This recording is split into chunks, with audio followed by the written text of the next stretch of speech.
అంటే లేచింది మొదలు పడుకునేంత వరకు కూడా ఈ జాగ్రత్త అవస్థలో ఏది కనిపిస్తున్నప్పటికీ, ఏది చేస్తున్నప్పటికీ ఇది నిజం కాదు, ఇక్కడ ఉన్నదంతా కూడా పరమాత్మ తప్ప రెండోది లేదు అనేటువంటిది వాడి మైండ్ లో అది మాత్రమే ఉండాలి. అలా ఉండే విధంగా తన మనసులో వచ్చేటువంటి ఆలోచనలను తనే నిర్వీర్యం చేసుకొని వాటికి మనసుకి ఎట్లా వస్తుందండి బలం అంటే విషయాలే దానికి బలాన్ని ఇస్తాయి. ఎప్పుడైతే విషయాలు యందు ఆశ లేకుండా, ఇక్కడ సృష్టిలో ప్రతిదాని దేని యందు కూడా ఆశ లేకుండా పోవాలి. దేని యందు ఆశ ఉన్నా మళ్ళీ జన్మ కారణం చేసేస్తుంది.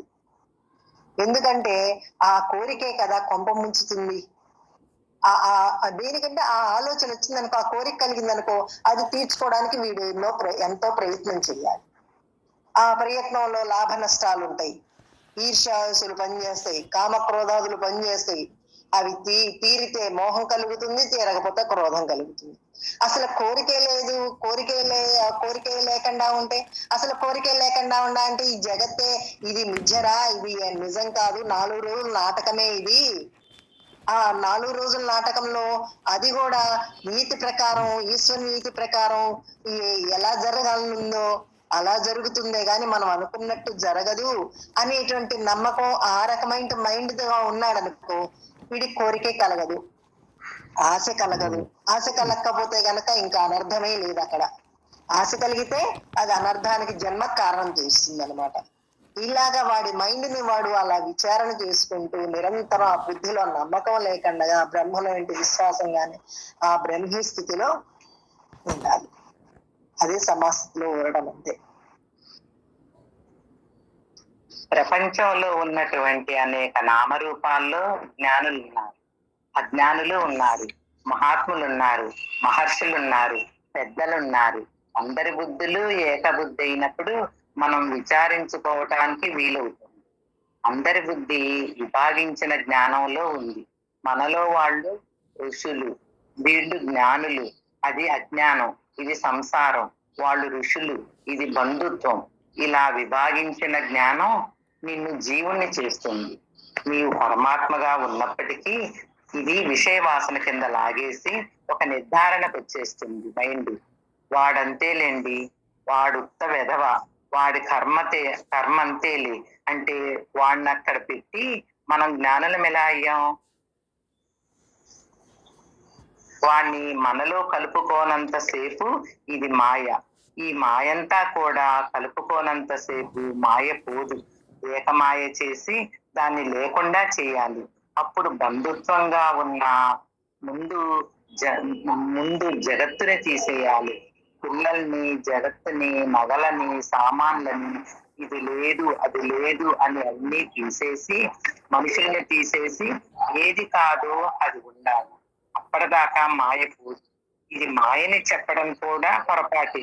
నిర్ధారణ చేయకుండా లేని దాని మీద నేను ఇంత నమ్మకం పెడుతున్నానేమిటి, నేను నిర్గుణాన్ని కదా, ఇది నా కంటికి కనిపిస్తున్నది, నా మాట ఎందుకు వినదు, దాని మాట నేను వినటమేమిటి, అది నాకు వాళ్ళు ఫలానా వాళ్ళవుతారు, నీ చుట్టం, దీన్ని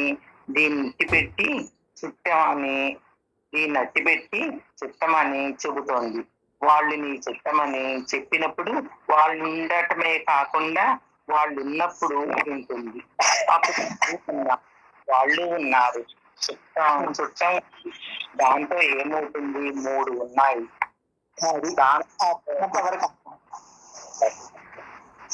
దేనికంటే ఈ మధ్యలో పారాగ్రాఫ్ కంప్లీట్ గా లేదు ఎక్కడ. అందుకే అర్థం. ఈ 3 వల్ల ఏకత్వం పోతుందన్న.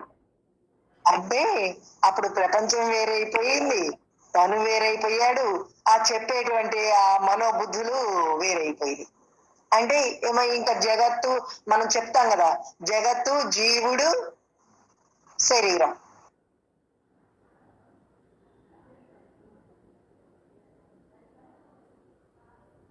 జగత్తు, జీవుడు, ఈశ్వరుడు. అదే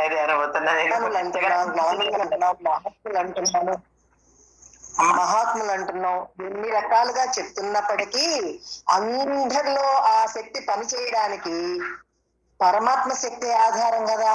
అక్కడ పరమాత్మని చూడట్లేదు మనం, వాళ్ళు అలా మాట్లాడారండి, వీళ్ళు ఇలా మాట్లాడారండి, వీళ్ళ పనులు ఇట్లా ఉంటాయండి, వాళ్ళు అంతేనండి, ఎంత చెప్పినా వినరండి. ఈ రకమైన ధోరణి ఎందుకు వస్తుందంటే విభాగించిన జ్ఞానం అయిపోయింది ఇది. విభాగించిన జ్ఞానం వాడికి హాయినివ్వదు. ఆ విభాగించిన జ్ఞానాన్ని ఏకం చేసుకోవాలి. ఆ ఏకం చేసుకోవాలంటే ప్రతిదీ కూడా పరమాత్మ శక్తే. పరమాత్మ శక్తి వల్లనే వాడిలో ఆ కల్తీ కలిసేటప్పటికి, వాడిలో ఉన్నటువంటి సంస్కారం వాసనలు అనేవి కల్తీ కలిసేటప్పటికి వాడి ప్రవర్తన అలా ఉంది. నిజంగా వాడు లేడు, వీడు లేడు, ఆ చెప్పేవాడు లేడు, చూపించిన ప్రపంచము లేదు.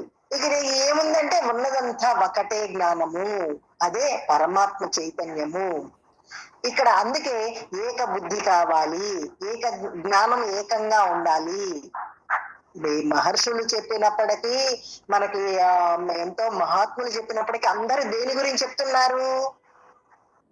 మోక్షం అనేటిది ఇక్కడే అంతటా ఉన్నది, భగవంతుడు అంతటా ఉన్నాడు, సర్వే సర్వత్రా ఉన్నాడు, సూది మోపు సందు కూడా లేకుండా అంతటా నిండి ఉన్నాడు. అంతటా నిండి ఉన్నటువంటి భగవంతుణ్ణి నువ్వు గ్రహించాలి, నీకు తెలియబడాలంటే దానికి ఒక ప్రాసెస్ ఉంది.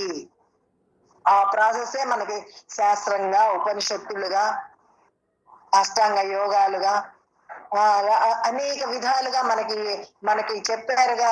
వేదాల్లో 4 రకాల పద్ధతులుగా చెప్పారుగా. కర్మకాండ, ఉపాసనాకాండ, భక్తికాండ, జ్ఞానము. ఈ 4 రకాలు కూడా ఎందుకు ఏం చెప్తున్నాయి అంటే, కర్మకాండ చేసేప్పుడు నిష్కామ కర్మ చేస్తే అది జ్ఞానమే అవుతుంది. ఉపాసన చేసేప్పుడు నిర్గుణ తత్వాన్ని ఉపాసించి చేస్తే అది జ్ఞానమే అవుతుంది. అది మోక్షానికే దారి తీస్తుంది. నిష్కామ కర్మగా చేసినా మోక్షానికే దారి తీస్తుంది, నిర్గుణ తత్వం ఉపాసన చేసినా మోక్షానికే దారి తీస్తుంది. వీడు భక్తి అనన్య భక్తిగా ఉన్నా అది మోక్షానికే దారి తీస్తుంది. ఇంకా జ్ఞానం అంటే, జ్ఞానంలో ఎప్పుడు మోక్ష స్వరూపం వంటి స్థితిగా వాడు ఉంటాడు. జ్ఞానమే మోక్షము. అంటే ఇక్కడ ప్రతి ఒక్కటి కూడా ఎలా ఉన్నాయి? పరమాత్మ మీద ఆభాసగా ఏది పనిచేసినప్పటికీ, ఎలా మాట్లాడినప్పటికీ, ఏ రకమైన పద్ధతిగా మాట్లాడినా, కొన్ని చూడండి, శ్వాసమేధ్యాసని కొంతమంది, ఓంకారోపాసనని కొంతమంది ఇంకో రకమైనది. ఎన్ని రకాలుగా చెప్పినప్పటికీ నువ్వు ఈ శరీరాన్ని కాదురా, నువ్వు పరమాత్మ స్వరూపుడి, నువ్వు భగవంతుడివే అని చెప్పేటప్పటికి అది జ్ఞానం అయిపోయింది. ఇవన్నీ చేసినా సరే మళ్ళీ అక్కడికి రావాల్సిందే. అలాగా ఈ జ్ఞానం మనం విహంగ మార్గంలో ప్రయాణం చేస్తున్నాం కదా. విహంగ మార్గంలో ఏమిటి? ఇక్కడ మొదట్లోనే మనకి తెలియజేశారు, నువ్వు ఈ శరీరాన్ని కాదు, నువ్వు పరమాత్మవి. ఆ రకమైనది గురువు తెలియజేసిన దానికి ఎంత అర్హత ఉంటే గాని అటువంటి గురువు మనకి దొరుకుతారు. అందుకని ఎప్పుడైతే మనకి గురువు దొరికి మనకి తెలియజేశారో, ఆ గురువు నమ్మి, గురువాక్యాన్ని నమ్మి, గురువు చెప్పింది నమ్మి, ఆ నమ్మింది చెయ్యడమే మన పని, అంతే. అనేక సందేహాలు వస్తుంటాయి, మనసు ఎన్నో చెప్తుంది. ఎందుకంటే అది కొన్ని విన్నయి, కొన్ని చదివినటువంటివి, కొన్ని ఊహించినటువంటివి ఎన్నో ఉంటాయి. అవన్నీ చెప్తుంది. అవన్నీ చెప్పినా సరే దాన్ని నమ్మకండగా, నాకు గురువు చెప్పారు, నేను గురువుని నమ్మాను, ఏమైనా సరే నేను గురువు చెప్పిందే చేస్తాను, నాకు ఇంకో మార్గం నువ్వు చెప్పకు, ఇంకోటి ఊసు ఎత్తకు అని ఆ మనసుకి చెప్పి, ఆ మనసుని రెండో పక్కదోవ పట్టకుండగా, నేను పరమాత్మని, నేను ఈ శరీరాన్ని కాదు, ఈ శరీరానికి ఎన్ని పనులున్నప్పటికీ ఆ పనులన్నీ ఇక్కడ ఇంద్రియాలు చేస్తుంటాయి, పరమాత్మ శక్తి తీసుకుని ఇవి చేస్తుంటాయి, కానీ నేను చేసేవాడిని కాదు, నేను నిర్గుణాన్ని అనేటువంటి జ్ఞానంగా తన మైండ్ ని అలా మలుచుకుంటూ, ఇక్కడ ఎన్ని కనిపించినప్పటికీ నమ్మకండగా, ఎలా ఉన్నప్పటికీ నమ్మకండగా, అనేక రకాలుగా ఉంటున్నప్పటికీ నమ్మకండగా, అంతటినీ కూడా ఏకం చేసుకున్నప్పుడే వాడికి హాయి. ఆ ఏక జ్ఞానమే మోక్షంగా, మోక్ష స్వరూపుడు అంటే జ్ఞానంలో నిలిచే విధంగా చేస్తుంది. అప్పుడు మోక్షం కూడా లేదు. ఆ స్థితికి వెళ్ళినటువంటి వాడికి అలా ఉన్న పరమాత్మ స్థితిలో మోక్షం ఏముందండి? మోక్షం లేదు. అక్కడ మోక్ష స్వరూపుడైపోయాడు. ఇంకా తనకంటే వేరుగా లేదు. తనకంటే వేరుగా ఉంటే కనుక కావాలని కోరుకుంటాడు. తనే ఆ స్వరూపం అయిపోయినప్పుడు ఇంకా తనకంటే వేరేది లేదు. ఉన్నదంతా కూడా అదే సత్యం అన్నమాట.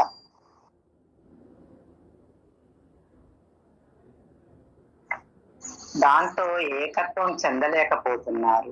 ఇప్పుడు పురుష ప్రయత్నం చేత సమాధిని ఆశ్రయించి జ్ఞానం పండించుకోవటానికి ప్రయత్నించాలి. ఆ జ్ఞానం పండితేగాని మనకి జ్ఞాన సమాధులు రావు. ఒక్కొక్క ఇంద్రియానికి ఒక్కొక్క రకంగా మన ప్రయత్నం లేకుండా సమాధులు వస్తాయి. ఆ సమాధులు వచ్చిన తర్వాత కూడా మనం చస్తామని కూడా భయాన్ని కలుగ చేస్తాయి. ఇన్ని సమాధులు వచ్చాక నీవు ఒంటరిగా ఉన్నావు. ఏ టైంలో ఏమో ఏ రోగం వస్తుందో పలకరించే దిక్కు లేదు. నేనేమిటి చావటం ఏమిటి, పలకరించే దిక్కు లేదు అని చెబుతున్నావు. చాలే ఊరుకో, నీ స్నేహం చేసి చెడిపోయాను. ఒకవేళ గుండె ఆగి చనిపోయాననుకో, నువ్వు చెప్పినట్లుగా తలుపులన్నీ పగలగొట్టి ఉన్నవన్నీ ఎవరు తీసుకుంటే నీకెందుకు, నిన్నెలా తగలిస్తే నీకెందుకు, ముందు నిర్ణయించుకున్న ప్రకారమే జరుగుతుంది. ఇప్పటి నుంచి దిగులెందుకు, నన్ను నిద్రపోనివ్వకుండా నువ్వేమో భయపెడుతున్నావు.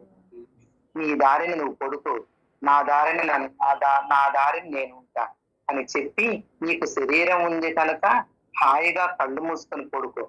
నేను చేస్తానని చెబుతావేమిటి, నీకు మతి లేదు అని చెప్పి దానికి ఆ రకమైన బోధ మనకు ఒంటరితనాన్ని నచ్చక పైగా ఎన్ని ఉన్నా ఎన్ని సంపాదించినా తినేసి వెళ్లాల్సిందే కానీ పట్టుకెళ్ళటానికి చోటు లేదు. ఆ విషయం అందరికీ తెలుసు. ఇప్పుడు మన ఏంటంటే ఇది వీడు ఎంత సాధనలో చాలా ముందుకెళ్ళామండి, జ్ఞాన సమాధులు కూడా వచ్చాయి, ఆనందంగా ఉన్నామండి అన్నా ఆ మనసు బెదిరిస్తుంది అనమాట. ఏదో ఒక రకంగా బెదిరిస్తుంది. బెదిరించి ఒంటరిగా ఉన్నావు, ప్రాణం పోతే ఎట్లాగా, నిన్నెవరు చూస్తారు, ఎన్ని రకాలుగా బెదిరిస్తుందో. అంటే బెదిరించితే లొంగి ఆ మనస్సు చెప్పేదాన్ని నమ్మి జన్మల పాలు చేయడానికి అది చూస్తుంది అనమాట. అంత మోసగారి ఆ మనసు అనేటిది, అంత మోసగారు అనమాట. అంటే అదే మాయ అంటున్నాం, మహామాయ. ఆ మహామాయ ఎట్లాగైనా సరే లొంగ తీయడానికి అన్నట్లుగా చూస్తుంది. అసలు నువ్వు చెప్పడం ఏమిటి, ఇక్కడ ఒంటరి వాడేమిటి, ఇక్కడ ఉన్నదంతా కూడా ఒకటే సత్యము కదా, ఉన్నదంతా పరమాత్మ చైతన్యమే కదా. ఇది ఎప్పుడు నిర్ణయం చేసుకునే వచ్చిందిగా, ఆ కథలో డిజైన్ అంతా గీసుకునే వచ్చిందిగా, ఎప్పుడు ఏది జరగాలో, ఎలా జరగాలో, ఏది ఎవడికి చెందాలో, ఎవడేది లాక్కుపోతాడో, ఏది ఎలా పోతుందో అదంతా కూడా నిర్ణయం అయ్యే ఉంది కదా. దాని గురించి మళ్ళీ ఇప్పుడు నాకు చెప్పి నన్ను హాయిగా ఉండనివ్వకండి, ఎందుకు ఇలా చెప్తున్నావు అని ఆ మనసుని వీడు ఆ మనసు చెప్పేదాన్ని నమ్మకండగా దాంతో పోట్లాడి, నేను పరమాత్మని, నువ్వు ఎన్ని చెప్పినా సరే నేను నమ్మను అని. చూడండి, మొండిగా ఉన్నటువంటి వాడికి జగముండిగా, అంతకంటే మొండితనంగా ఉంటేనే గాని ఆ మొండి మొదటి మొండి అనేటువంటిది స్వాధీనం అయిపోతుంది. అలాగే ఆ మనసు చేసేటువంటి దాన్ని, మోసాన్ని కనిపెట్టి అది చెప్పేదాన్ని నమ్మకుండా ఉండి, నువ్వెన్ని చెప్పినా సరే నేను నమ్మను, ఇక్కడ ఉన్నదంతా పరమాత్మ తత్వం తప్ప రెండోది లేదు, ఎన్ని చెప్పినప్పటికీ చాలా రకాలుగా అది చెప్పడానికి చూస్తుందండి. ఎన్నో రకాలుగా ఇది లేకపోతే ఎట్లాగా, నువ్వు ఒంటరిగా ఉంటున్నావు, ఇంత ఇంట్లో నువ్వు ఒక్కదానివే ఉంటున్నావు, జాగ్రత్తగా ఎన్ని రకాలుగా బెదిరిస్తున్నావు. ఆ బెదిరించడం మన మనసు మనల్ని బెదిరించడమే కాదు, బయట వాళ్ళ చేత. ఎందుకంటే అక్కడ కూడా ఆ మనసేగా ఉంది, ఇక్కడ ఏ మనసు అయితే ఉందో అందరిలో కూడా సమిష్టి మనసు అదేగా. అక్కడ మాట ద్వారా కూడా, అక్కడ ఉన్నటువంటి ఆలోచన ఆ మాట ద్వారా కూడా అనిపించే విధంగా చేస్తుంది అనమాట. అంటే అలా రేకెత్తిస్తే ఏమన్నా మళ్ళీ వీడు ఏమన్నా బయటికి వస్తాడా, మళ్ళీ ఏదో ఒక రకమైన అభిప్రాయం ఏర్పడుకుని మళ్ళీ జన్మల పాలవడానికి అనే విధంగా మహామాయ ఇన్ని రకాలుగా వీడిని బెదిరిస్తుంది. ఆ బెదిరింపులకి లోనవకండగా ఉండాలంటే, నేను పరమాత్మను, ఏమైనా సరే ఈ క్షణం గుండాగిపోయింది అనుకోండి, ఏరి బంధువులేరి, చుట్టాలేరి, సొమ్ములేవి, ధనమేది, ఇవన్నీ ఎక్కడున్నాయి నిజంగా? శరీరం ఉన్నప్పుడు నిజమని నమ్మిన మాట ఒకప్పుడు, కానీ ఇప్పుడు శరీరం కాదు, ఇది 4 రోజులు ఉండేటువంటిది. ఏ క్షణం గుండాగిపోయిపోతుందో తెలియదు, ఏ క్షణం ఈ శరీరం పడిపోతుందో తెలియదు. చిగురా కొంచెం నీటి బిందువు లాగా ఉంది, ఆ మంచు బిందువు లాగా ఉంది, ఎప్పుడు రాలిపోతుందో తెలియదు. అనేటువంటి మైండ్ గా ఉన్నప్పుడు ఆ మనసు చెప్పేదాన్ని నమ్మకండగా జ్ఞానంగానే నేను పరమాత్మని ఎన్ని చెప్పినా నేను నమ్మనని ఆ మనసుని ధిక్కరించి జ్ఞానస్థితిగా వాడు నిలవాలన్నమాట.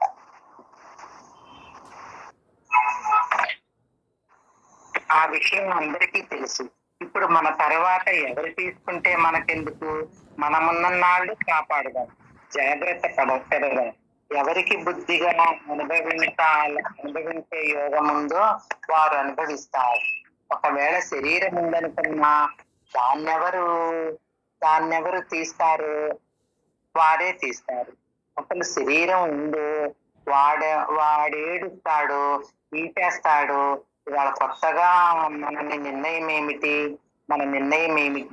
అసలు ఉండగా జాగ్రత్తగా దీన్ని విచారించి లేకుండా చూస్తే అప్పుడు ఉంటుంది పోతుంది కూడా. అనవసరం కదా, ఉంటుంది పోతుంది కూడా అనవసరం కదా. అలా అనేక రకాలుగా దానికి ఉండేటటువంటి ఆలోచన శక్తిని ఖండిస్తూ నిర్గుణతత్వం వైపుకి ప్రయాణం చేయండి. అంతరేంద్రియాల్లో జరిగేటటువంటి స్పందనకు విలువ ఇవ్వకూడదు. ఇంకా లోతుగా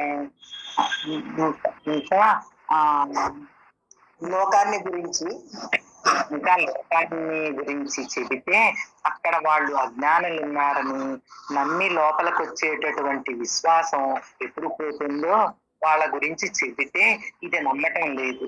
కనీసం దీన్ని గురించే చెబితే నమ్ముతుందని మనకు చావుని తెచ్చి పెడుతుంది.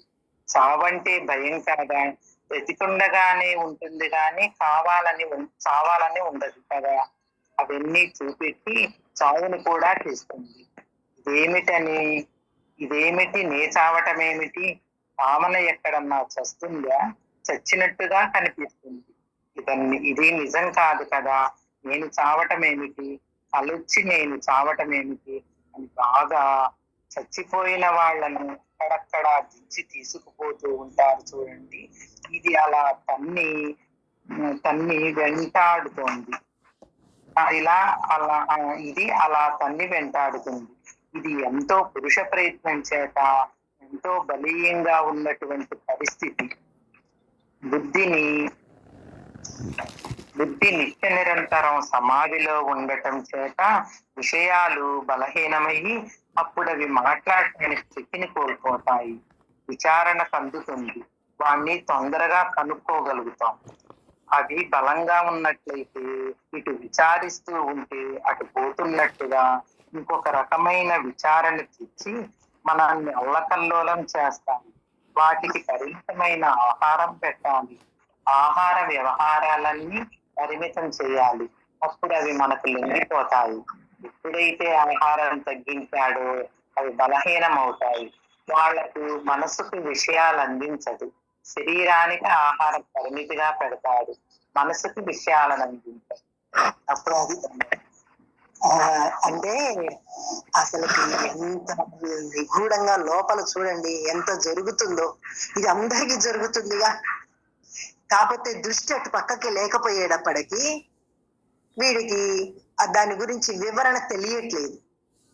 ఎప్పుడైతే ఇప్పుడు అంతర్ముఖ దృష్టి కలిగి విచారణ చేస్తున్నాడో నిరంతరం వాళ్ళు జరిగేటువంటిది ఇది. ఎక్కడికక్కడ ఖండిస్తూ నిర్గుణం వైపే ప్రయాణం చేయాలి. ఆ నిర్గుణం వైపు చేస్తూ అది ఎన్నో రకాలుగా బెదిరిస్తుంది, వస్తా ఉంటుంది. అసలు చావడం ఏమిటి, నిర్గుణ తత్వానికి చావు పుట్టుకలు లేవు కదా. అంటే ఆ మనసును ఎన్నో విధాలుగా చెప్పి శరీరం అంటే నమ్మకంలో వేయడానికి చూస్తుంది అనమాట. ఆ నమ్మకం కలిగించే విధంగా చూస్తుంది. అట్లా చెప్తే నమ్ముతామేమో, భయపెడుతుంది. ఎన్ని రకాలుగా దాని వేషాలు ఎన్ని ఉన్నాయో చూడండి. ఇన్ని రకాలుగా చేసి మనల్ని మోసం చేసి జన్మల పాలు చేయడానికి ఇన్ని వేషాలు వేస్తుంది అనమాట. అవి బాగా చచ్చిపోయిన వాళ్ళను అక్కడక్కడ దించుతారు చూడండి. అంటే ఒకవేళ బతుకుతాడేమో మళ్ళీ అని. అలాగే ఇది వెంటాడుతుంది. అలా ఎలాగైతే దింపి లేపి చేస్తుంటారో ఈ మనసు కూడా పరమాత్మ అనిపిస్తుంది, మళ్ళీ శరీరం విషయాన్ని నమ్మే విధంగా చేస్తుంది. మళ్ళీ పరమాత్మ అనిపిస్తుంది, మళ్ళీ వెంటాడుతుంది అనమాట. ఆ మనసు వెంటాడి మనల్ని ఎలాగైనా జన్మల పాలు చేయడానికి చూస్తుంది. దాన్ని ఆట సాగకుండా ఉండాలంటే వీడు సమాధి స్థితిలో సమాస్థితిలో కొంతకాలం వీడితే గాని, అంటే ఏమండి కళ్ళు మూసుకొని కూర్చోవడం కాదండి సమాధి స్థితి అంటే. సమమైనటువంటి బుద్ధి, ఇక్కడ ఏ రకమైన ఆలోచన రహిత స్థితిగా ఉండటం. మైండ్ అంటే ప్రపంచాన్ని నమ్మకండగా, ఏది కనిపిస్తున్నప్పటికీ, ఏది బయట విషయాలు జరుగుతున్నప్పటికీ, పరిస్థితులు ఉన్నప్పటికీ దేనిని నమ్మకండగా. అంటే ఎందుకు నమ్మడండి అంటే ఇది మిథ్య, ఇది కళ లాంటిది అనేటువంటి దృఢత్వం అంతరంగంగా ఉన్నప్పుడు గాని ఇక్కడ అవిశ్వాసంగా జీవించగలడు. దానికి ఎంతో పురుష ప్రయత్నం కావాలి. పురుష ప్రయత్నం కావాలంటే నిరంతరం ఆ సమాధి స్థితిని ఆశ్రయించి ఉండాలి. ఆశ్రయించి ఉంటేనే గాని ఆ సమాస్థితిలో ఎలా ఏమీ లేవు, అలాగే వీడి మైండ్ లో ఎప్పుడు కూడా ఏమీ లేనటువంటి స్థితి, ఖాళీగా మనం చెప్పుకుని ఉంటాం కదా, ఖాళీగా ఆ రకమైన మైండ్ గా అంత ఖాళీగా వాడికి తెలియబడుతూ ఉంటుంది అనమాట. అందుకు వీడు కొన్ని కంట్రోల్ చేసుకోవాలి. నియమిత మనకి భగవద్గీతలో కూడా చెప్పారు, యుక్తాహార విహారస్య యుక్త చేష్టస్య కర్మసు. వ్యవహారమైన ఆహారమైన ప్రతి ఒక్కటి కూడా ఒక పరిమితి కలిగి ఉంటాడు. సాధకుడైనటువంటి వాడు పరిమితి దాటి ఉంటే ఇది అజ్ఞానమని జ్ఞానమని అనేక రకాల విషయాల్ని తీసుకొచ్చి అనేకంగా చూపిస్తూ మోసం చేస్తుంది. దాన్ని పరిమితిగా ఉంచామనుకోండి, అంటే విషయాల్ని మనసుకు అందనివ్వకుండా ఉండాలి. శరీరానికి పరిమితిగా పెట్టామనుకోండి, అది ఎప్పుడైతే కొద్దిగా నియతి కలిగి ఉంటుందో అప్పుడు జ్ఞానంగా చురుగ్గా ఉంటుంది. ఎందుకని విషయాహారాన్ని తగ్గిస్తున్నాము, తత్వచింతన్ని పెంచుతున్నాం. తత్వచింతన్ని ఎప్పుడైతే డోసు, ఇప్పుడు రోగం తగ్గాలంటే ఆ డోసు పెంచి ఎలాగైతే వాడుతుంటే ఆ రోగం నయమవుతుందో, అలాగే వీడిలో ఉన్నటువంటి ఈ మానసికంగా ఉండేటువంటి రోగం పోవాలి అంటే వీడు సాధన తీవ్రతరం చేయాలి. అందుకే సమాధిలో ఊరాలి, సమాధిని ఆశ్రయించి ఉండాలి.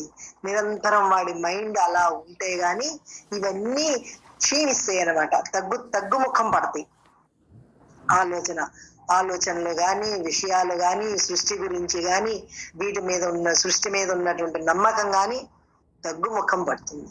ఇది నిరంతరం జరిగేటువంటి సాధనే గాని కొంతకాలం జరిగి అయిపోయేది కాదు. ఇది తల పడిపోయేంత వరకు దిక్కు చేస్తూనే ఉండాలి. ఎవరన్నా మాట్లాడండి నాన్న.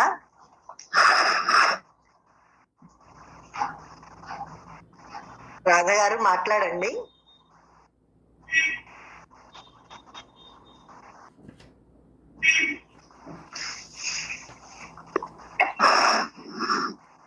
లత మాట్లాడినానా?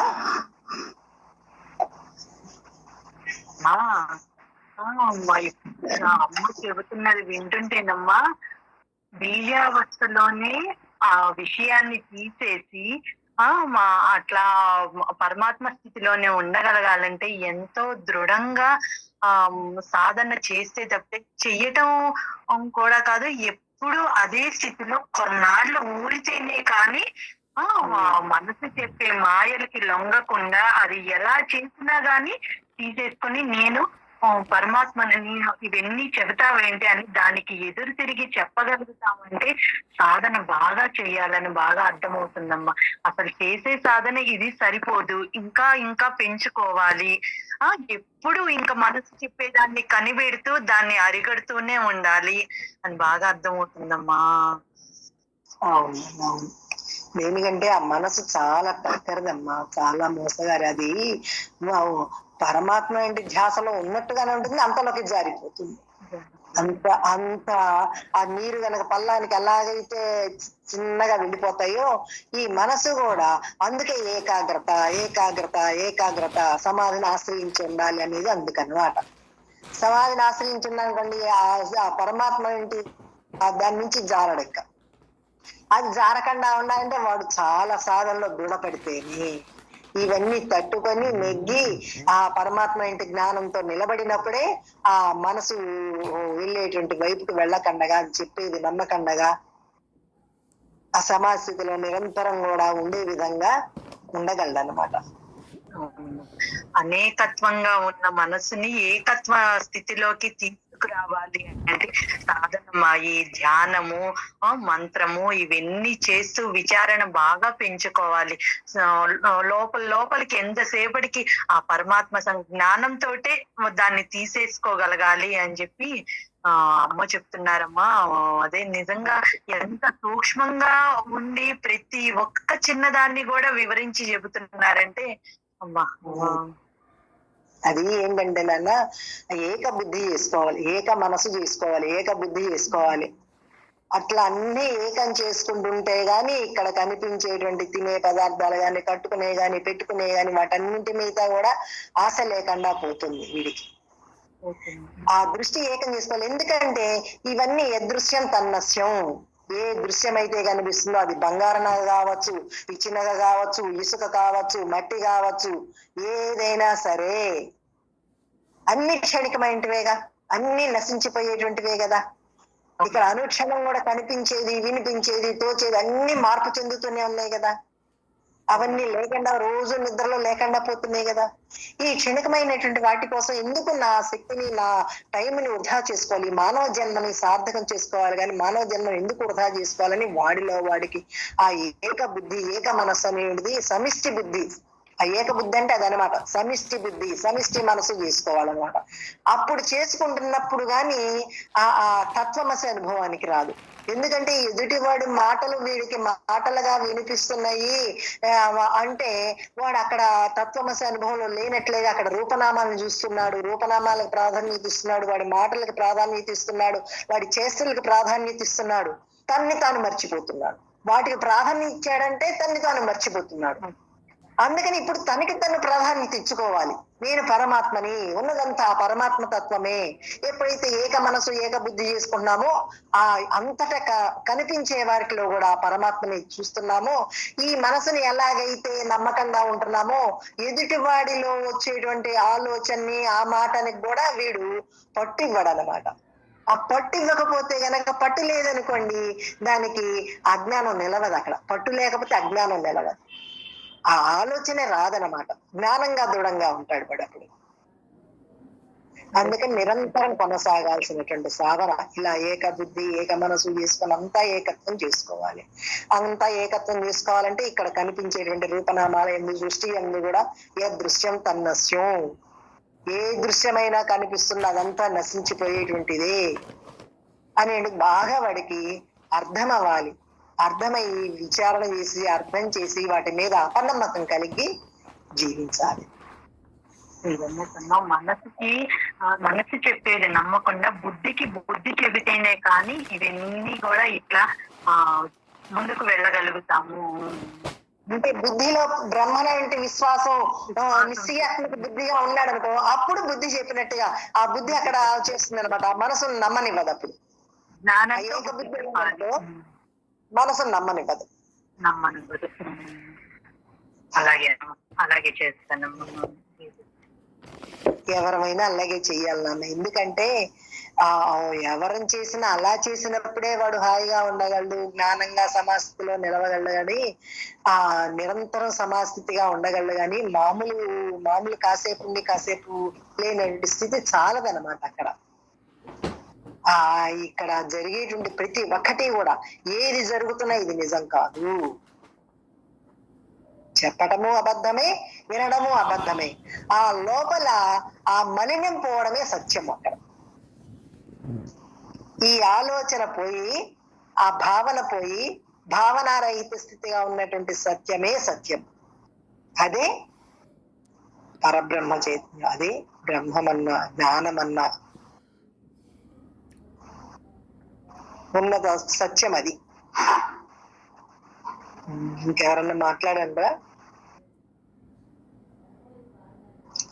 అంటే బోధ చదువుతుంటే వింటుంటే,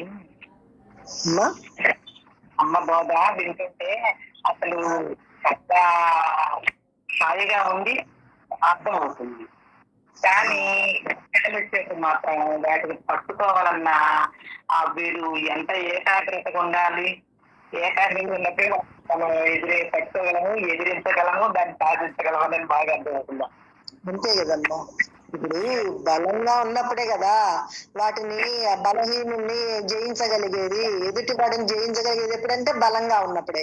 అంటే ఆత్మ బలంగా ఉన్నప్పుడు విషయాన్ని దాటించగలం అన్నమాట, దాన్ని ధైర్యంగా ఎదిరించగలం. అదే ధీశక్తి.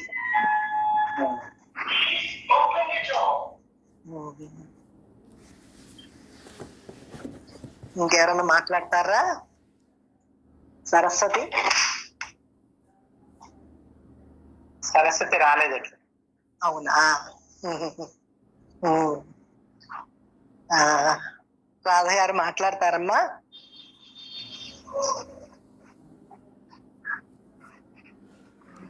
సరే, దీప మాట్లాడతానన్నా? మీరు బాగా చెప్పారమ్మా. ఏమండి సుభాష్ గారు, మీరు చాలా బాగా చెప్పారు. ఇంకా దానికన్నా ఇంకా చెప్పేది ఇంకేం కనపడతా. బాగుందమ్మా, బాగా చెప్పారు. ఉన్న సత్యాన్ని చూసుకోమని చెప్తున్నారు. బాగుంది. అవునవునమ్మా. ఆ గురువు ఏం చెప్పిస్తుంటాడో, ఎలా చెప్పిస్తుంటాడో ఉన్న సత్యం అలా ఉందమ్మా. అంటే ఉన్నది అదే గ్రహించుకోవడంలో ఉంటుంది. ఒక్కొక్కళ్ళు తీసుకుంటారు. ఎవరు తీసుకున్నా ఒక దగ్గరికి వెళ్తుంది వాళ్ళ లక్ష్యం. అది అందుకే అక్కడ జ్ఞానులని, ఋషులని, మహాత్ములని, అజ్ఞానులని అనేటువంటి భేదం లేదు అక్కడ. లేదు కానీ జ్ఞానం కలిగేదాకా మాత్రం వీళ్ళంతా భేదాలు చూస్తారు. విభాగించిన జ్ఞానం అయిపోతుంది అక్కడ, అలా వేరు చేసేపటికి. అది భేదం చూస్తారు. వీళ్ళకి ఏంటంటే మళ్ళీ అన్ని రకాలు కనబడుతూ ఉంటాయి. ఎందుకంటే ఉన్నది ఏకత్వం అని చెప్పిన తర్వాత నానాత్వం తీసేయాలి. అది తీయాలంటే కూడా మనకి జ్ఞానం కలగాలి. ఎందుకంటే అన్ని కనపడుతుంది, దృశ్యం కనపడుతుంది, దేహం కనపడుతుంది, నేను నాది కనపడుతుంది, విషయాలు కనపడుతున్నాయి, అన్ని కనపడుతూ ఉంటాయి. కాబట్టి వాటిని విశ్వాసం లేకుండా అవన్నీ అభాసుగా చూసి మన కార్యక్రమం అంటే దీంట్లో ఉంటే ఏంటంటే ఆటోమేటిక్ గా మన కార్యక్రమాలన్నీ అయిపోతాయి. అంటే మన రెగ్యులర్ గా మనం చేసేవన్నీ ఏంటంటే అది తెలియక ఎవరికి వాళ్ళు ఏంటంటే నేను చెయ్యాలని చెప్పి అనుకుంటారు. ఎందుకంటే ఆల్రెడీ డిసైడ్ అయ్యి వచ్చాం మనం ఏ టైంకి ఏది అవ్వాలో మనం అనుకునే వచ్చాము. ఏంటంటే జ్ఞానేంద్రియాలు కూడా ఇవన్నీ ఏంటంటే బయటకు వెళ్ళిపోతూ ఉంటాయి. ముందు వాటికి జ్ఞానం కలగాలి. ఎందుకంటే అవి కూడా బయటకు వెళ్ళినా కూడా ఎటువంటి విషయాలు లోపల లేకుండా ఉండాలి. అంటే ఏంటి, మన బయట దృశ్య ప్రపంచం ఉంది, ఎన్నో కనపడుతూ ఉంటాయి. అది కనపడకుండా అది మన జ్ఞానేంద్రియ సమాధి వస్తే అవేంటంటే లోపల తీసుకోము, నానాత్వంగా కనపడకుండా ఏకత్వంలో ఉంటారు.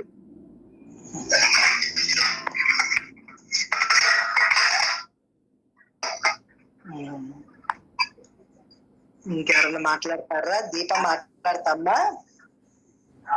జయగురుదేవి మాతాజీ.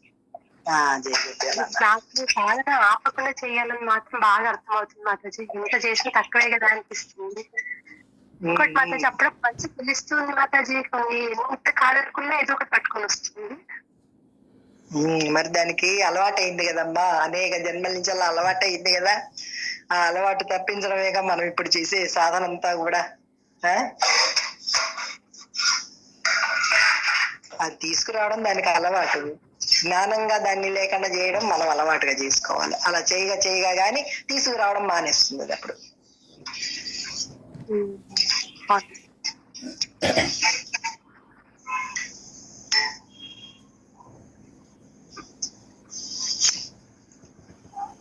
సులోచన మాట్లాడతానన్నా?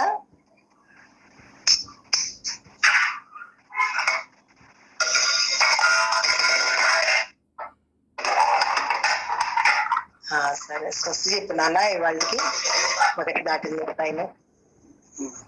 లోకాన్ సమస్తా సుఖినో భవంతు, లోకాన్ సమస్తా సుఖినో భవంతు, లోకాన్ సమస్తా భవంతు. ఓం శాంతి శాంతి శాంతి. జై గురుదేవ. జై గురుదేవ. జై గురుదేవ.